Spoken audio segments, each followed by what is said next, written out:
Play Market yoki App Store'dan Sanoat qurilish bank ilovasini qidiramiz, ya'ni SQB. Xuddi videoda ko'rsatilgan kabi qidiruv tizimiga yozamiz. Aytmoqchi, kanalimizga obuna bo'lishni va videoga like bosishni unutmang. Videoda ko'rganingizdek ilova ikkinchi o'rinda chiqdi, uni o'rnatib ochib olamiz.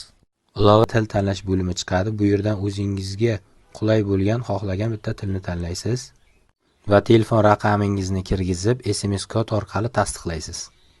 Shundan so'ng keyingisi tugmasini bosganingizdan so'ng ushbu oyna ochiladi.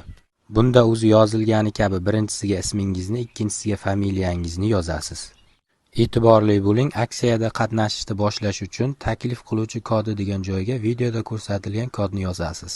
Va videoda ko'rsatilgan joyga tasdiqlash belgisi, ya'ni galchka qo'yib, keyingisi tugmasini bosishingiz mumkin. Va sizda ushbu oyna ochiladi. Bu yerda harf va raqamlardan iborat 8 tarik parol tuzishingiz kerak. Va ixtiyoriy maxfiy so'z kiritasiz va keyingisi tugmasini bosishingiz mumkin.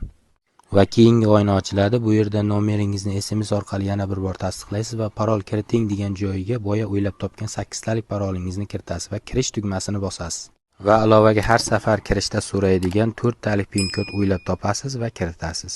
Barcha bank ilovalarida bo'lgani kabi ilovadan to'liq foydalanish uchun videoda ko'rsatilgan joydagi tasdiqlash galchkani bosamiz va identifikatsiyadan o'tish tugmasi orqali identifikatsiyadan o'tishimiz kerak bo'ladi.